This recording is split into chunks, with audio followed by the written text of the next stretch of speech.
event creators and speakers when it comes to event promotion.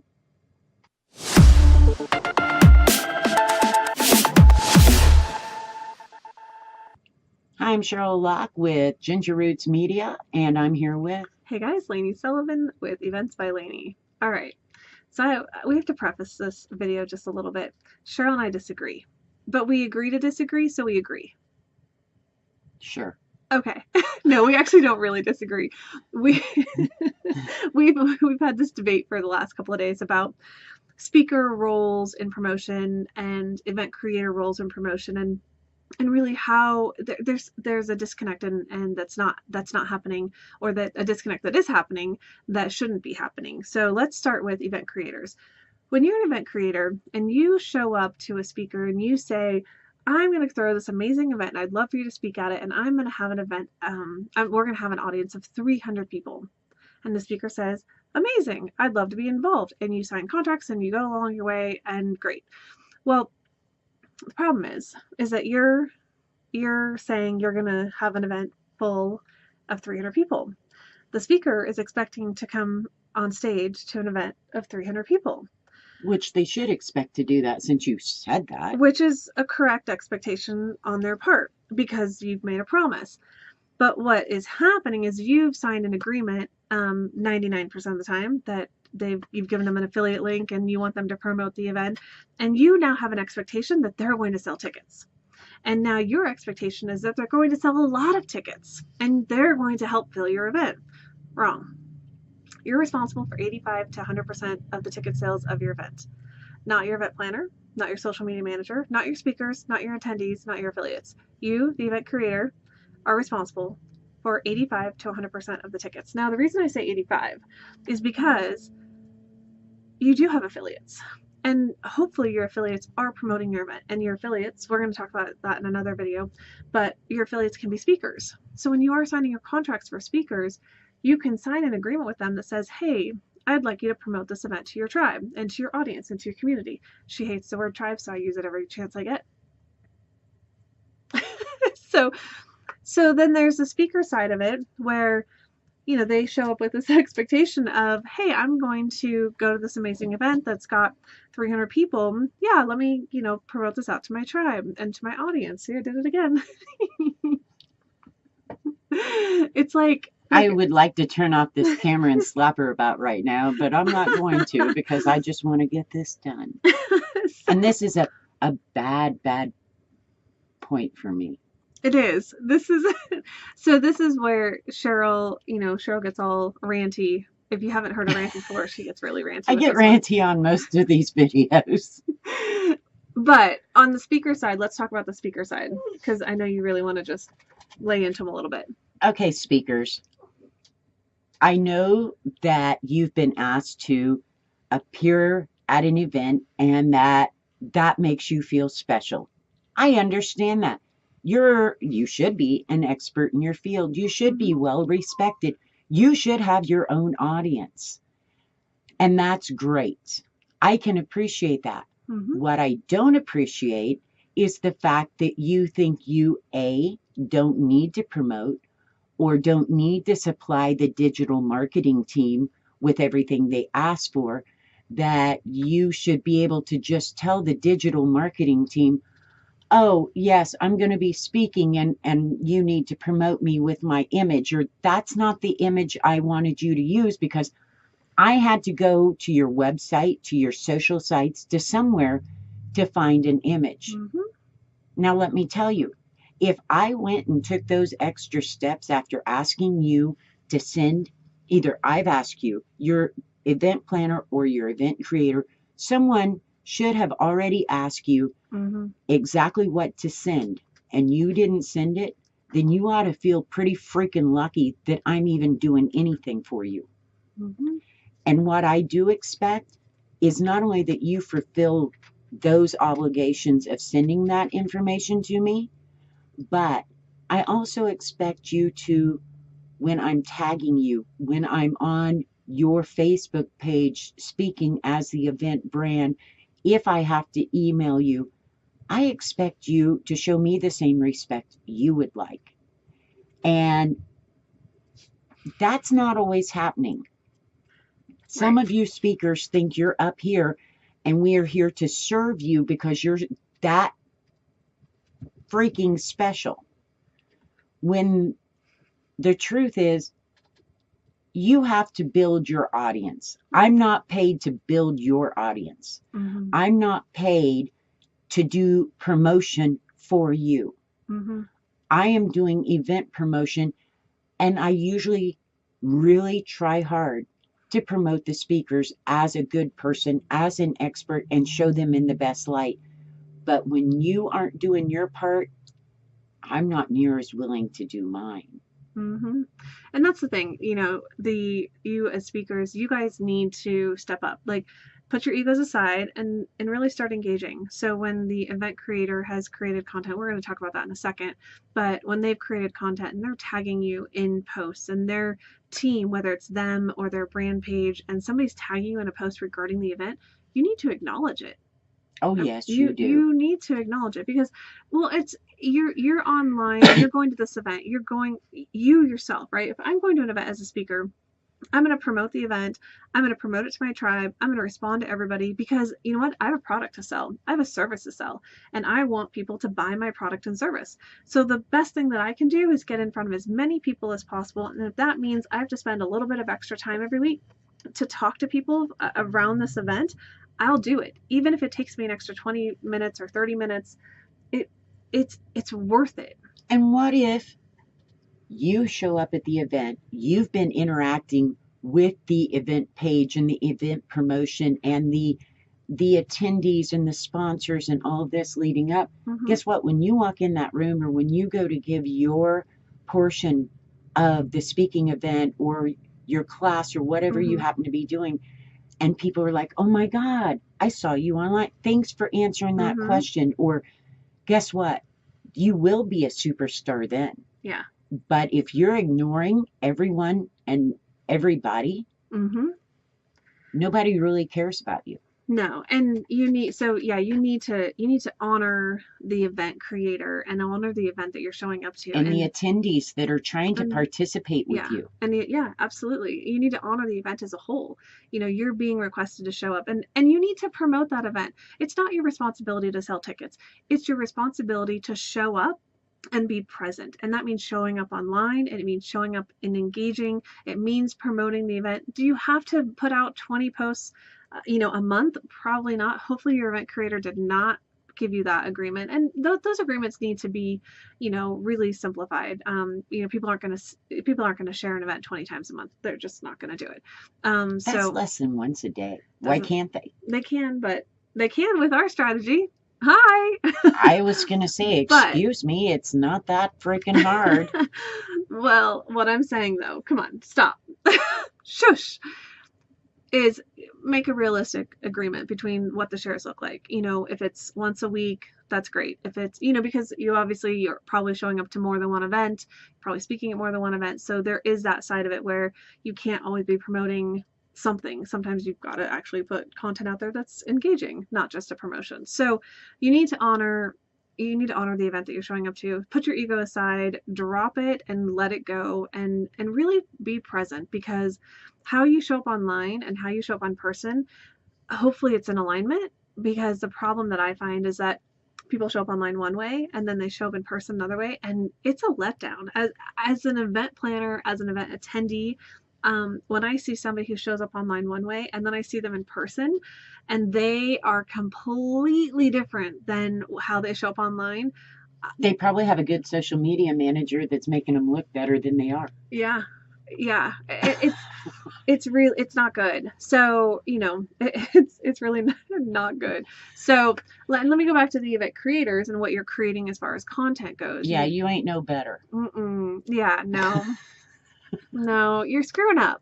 When you're promoting these events, you're screwing up.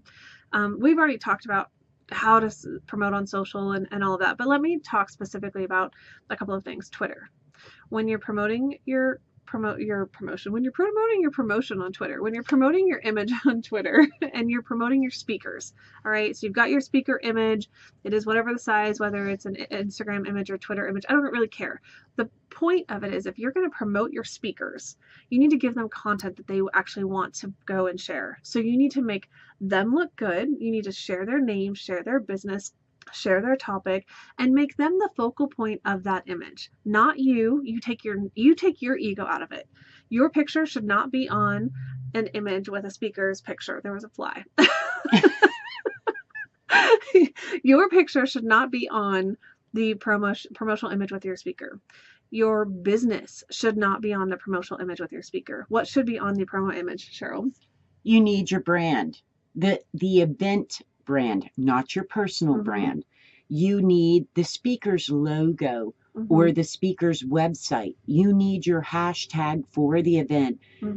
You're going to put on there not only a picture of the speaker, but maybe something you've gathered off their one sheet or their bio or the topic of what they're going to speak on at the event and why they're so special.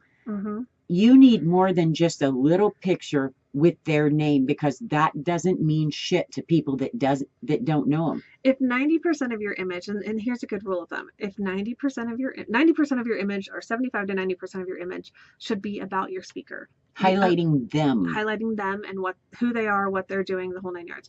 The other 10 to 25% should be about the event. Your name better not be anywhere on that image.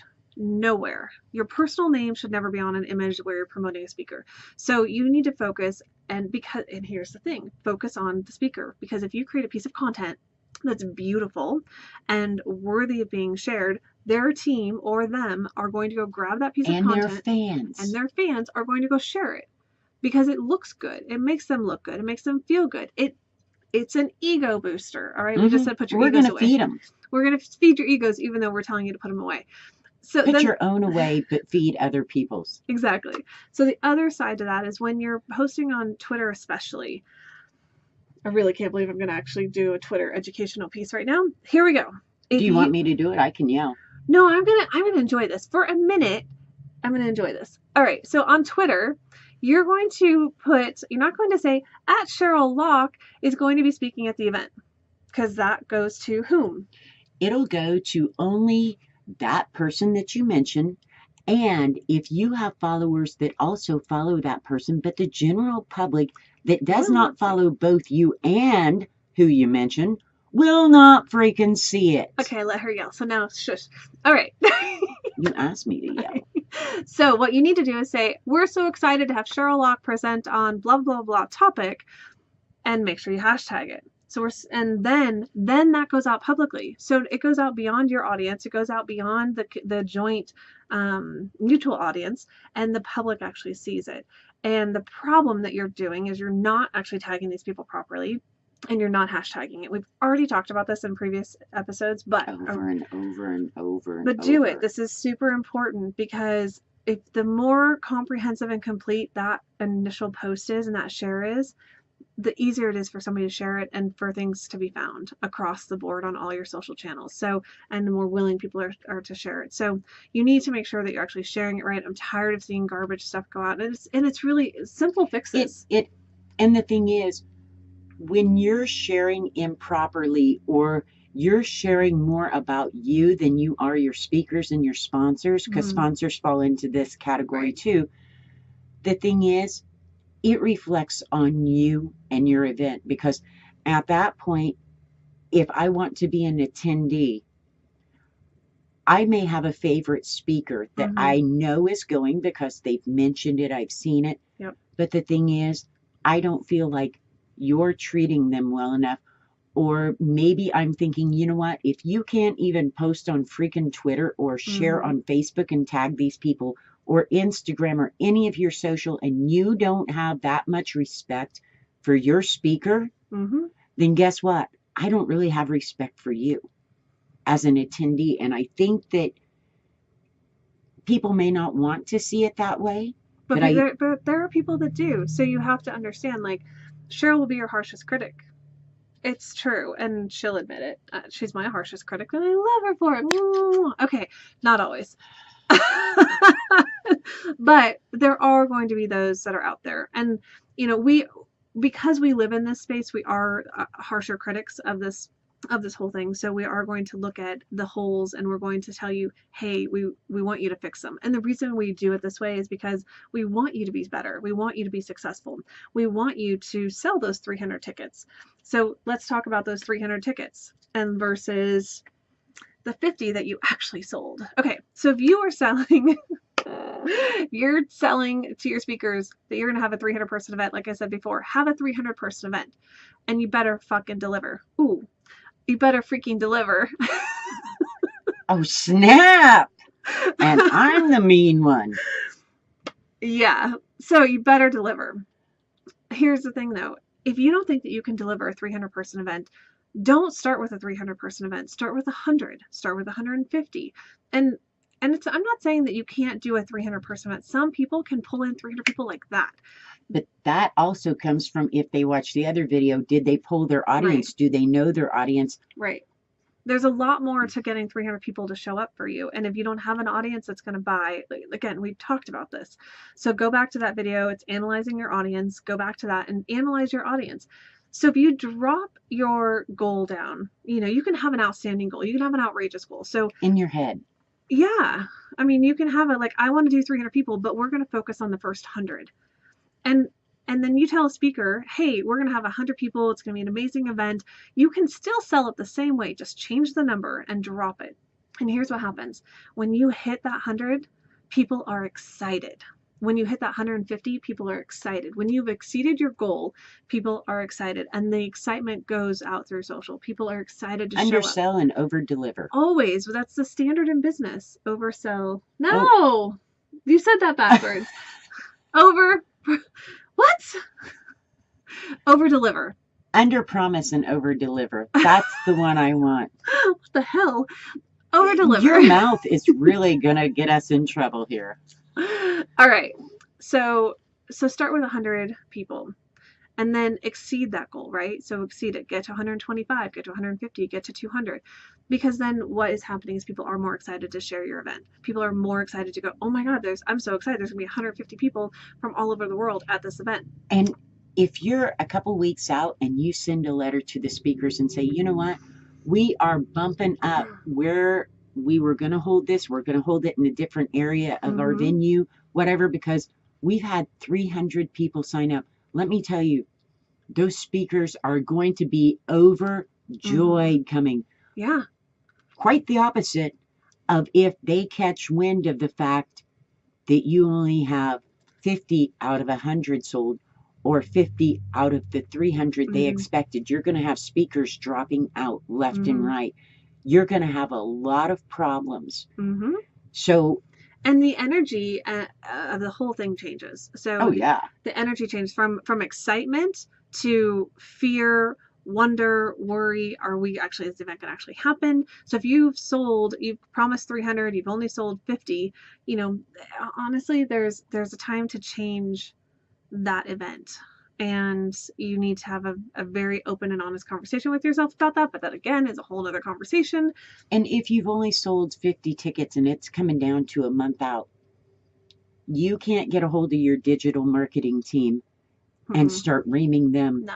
Because they have probably done everything. all that they can. And depending on how much you're paying them, because, there's a limit on that too. But you also can't say, my speakers didn't promote. Right. Well, not their jobs. Remember, we said that. Not their job. I think speakers should promote, and I think there's reasons for them to promote for their own good, if nothing else. Right. But you can't come back on anybody, especially if you didn't follow through, if you didn't do you're looking at your own audience beforehand. If you've made unrealistic expectations of who you are and who your audience is, it's all on you. Yeah, 100% on you. It's your responsibility to fill the seats. Your responsibility to fill the seats. Speakers show up. Speakers promote. Yes, please, thank you, do it. So, as we've reevaluated our audience, now you've changed the dynamic of how you're promoting. Are you promoting out of desperation and need, or are you promoting out of excitement and like we've blown up? And it's also easier to upgrade everything in your event from 100 to 300 than it is to downgrade from 300 to 50. So just the money, the rooms, like across the board from the event planning perspective, it's way easier to move up than it is to move down. And even your attendees, if I'm going to attend, because Lainey likes to go to events for a totally different reason than I do. I go for the experience, she goes for the content. Not that I don't like content, but we go for two different reasons. So more so if Lainey was going to an event where you had promoted it from the get-go of 300 people going to be there, she's looking at the experience of getting to network with 300 people interested in the same thing she is. So when she goes there and there's only 50 people and 30 of them are speakers, she's not getting what she paid for. So there's a good chance she's going to want a refund because you didn't deliver what you said to her as an attendee. Exactly. As for me, I probably don't care because I'm not going for that purpose. I'm going to learn exactly something, a piece of content that I take out. I'll notice and I'll make fun of you online. But what I'm saying is this doesn't just affect your speakers. This also plays into your attendees. And, and for speakers, let's go back to speakers really quick. The reason that we encourage you to share your event or share this event that you're speaking at and is to drive the audience to you, right? So when you show up, because when you show up, people will recognize you. We mentioned it earlier in this video, but there's a really good example of that Cheryl has that she's going to share that is exactly what you want to happen when you show up to an event. So if you don't know who Gary Vaynerchuk is, I suggest you Google him. You can Google Gary V. It's easier than spelling his name, trust me. But recently he put out a video clip and he's been a keynote speaker at huge freaking events. I mean, big events. And he had went to this speaking event. He puts out the clip saying he's outside and it's dark. He's out under street lights. You see people all around him. He's got his phone out doing his Facebook Live or Instagram Live probably. And he's talking. He's surrounded by people. He's taking selfies with them. They're all getting pictures. He's answering questions. Now, what he says is while the other event speakers are in the nice venue having a private little cocktail party, sipping on their martinis, guess where he is? He's out front of the venue answering questions and meeting his fans. Now, he went out front because these people were not only, some of them were attending the event, some couldn't get into the event. So they just came because they knew he was there. Yeah. Now, that's having rabid fans. And if you as a speaker want rabid fans, then what you have to do is go out and be with the people, not on a freaking stage and then in little cocktail parties because you're special. You go out there and you draw these people in by being one of them, with them, actually caring about them. And so it makes a difference, you guys, for your attendees. And again, it goes back to you have Gary's huge online. And why? Huge. He participates in it all. Right. And people follow him. So if you follow these steps that we're talking about, and some of it is probably going to be really uncomfortable for you. And it is what it is. How is it uncomfortable? You're sitting at home on your computer or on your phone. Or some people it's just going to be uncomfortable for it. But just do it. Just ask me. I'll help you. Yeah. I'll tell you. Just do it. She'll smack you over the head and then that will hurt. So just do it. All right, guys, go to eventsbylaney.com/knowledge-base and get on the list and get all of our free bonus material. And subscribe to this YouTube channel and be sure to share it because God knows you don't want to miss more of this. Come on, man.